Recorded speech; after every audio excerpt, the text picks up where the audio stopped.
Hey, so looking at this, there's a couple reasons that this automation might fail or will fail, and then I'll show you what I did to fix this. So first thing, going to this URL, that's totally fine. When we are filling out these input fields right here, we don't need to record a click step. You can if you want to, but you don't need to. So you'll see that I have these disabled in the version that I made. The type step, typing your email here, I don't want to play it just so that we are skipping over, I guess, showing your email to everybody on YouTube. But this place step is just going to type here. Again, this click step I'm going to disable, and then we're going to type your password here, and then we can go to that page. The problem is after you typed your password, we didn't record a click step of clicking sign in. So it's never going to sign in before getting to this page. So that's probably why you saw a bunch of errors with the page not loading or you not being an admin, things like that. So if I go to the automation that I made in here, this is doing something, I mean, this is doing the identical things, but with all of the steps now.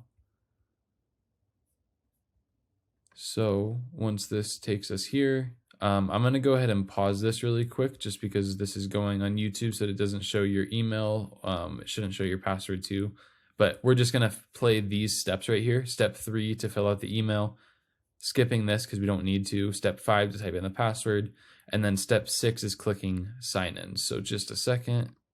Okay, so now that we clicked sign in, we are in here. And again, I'm not sure how you were able to like not see admin beforehand, but I think that it was just because we weren't clicking sign in.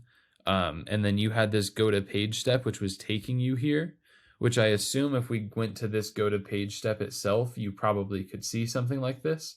And that's why you just basically saw the logged out user view. So if we run this step, which is next after clicking sign in, it'll take us here. And then I can go ahead and type my email, and then I can click, I don't know what this does for you, so I won't actually play this, but this is going to go ahead and click the send button that invites the learner. So to trigger this, the only other changes you need to make is this should be coming from your webhook, which I think that you said you're setting this up already, or you already set this up. But anyways, if we send the data here, we can select a record. That'll give me my webhook, trigger, variables, whatever we want to go for, and then I can enter that here. And now what this automation will do is every time this webhook is hit, it'll go to this page. We can delete these steps.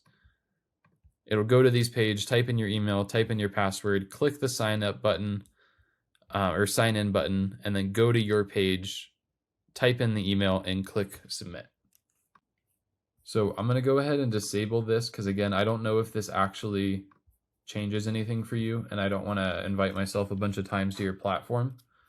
And then what I'll do is I'm going to go ahead and turn the screen settings to always show the browser. That way I can test this quickly. We can turn this on from desktop, and then I'll open up Postman to test my webhooks. You can use something much less technical. And what this will do is this is going to send it to that webhook with the email I want, and it will start this automation.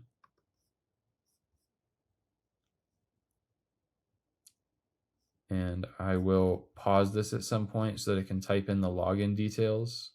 Okay, now that we logged in, we saw admin for a split second there if I unpause fast enough, and then we'll see the webhook data that I sent get entered here and it didn't click submit because I have it disabled, but it would have. Again, using this data. So let me know if you have any questions. Again, this is in your account under the, I tagged it something, Test Magic Support.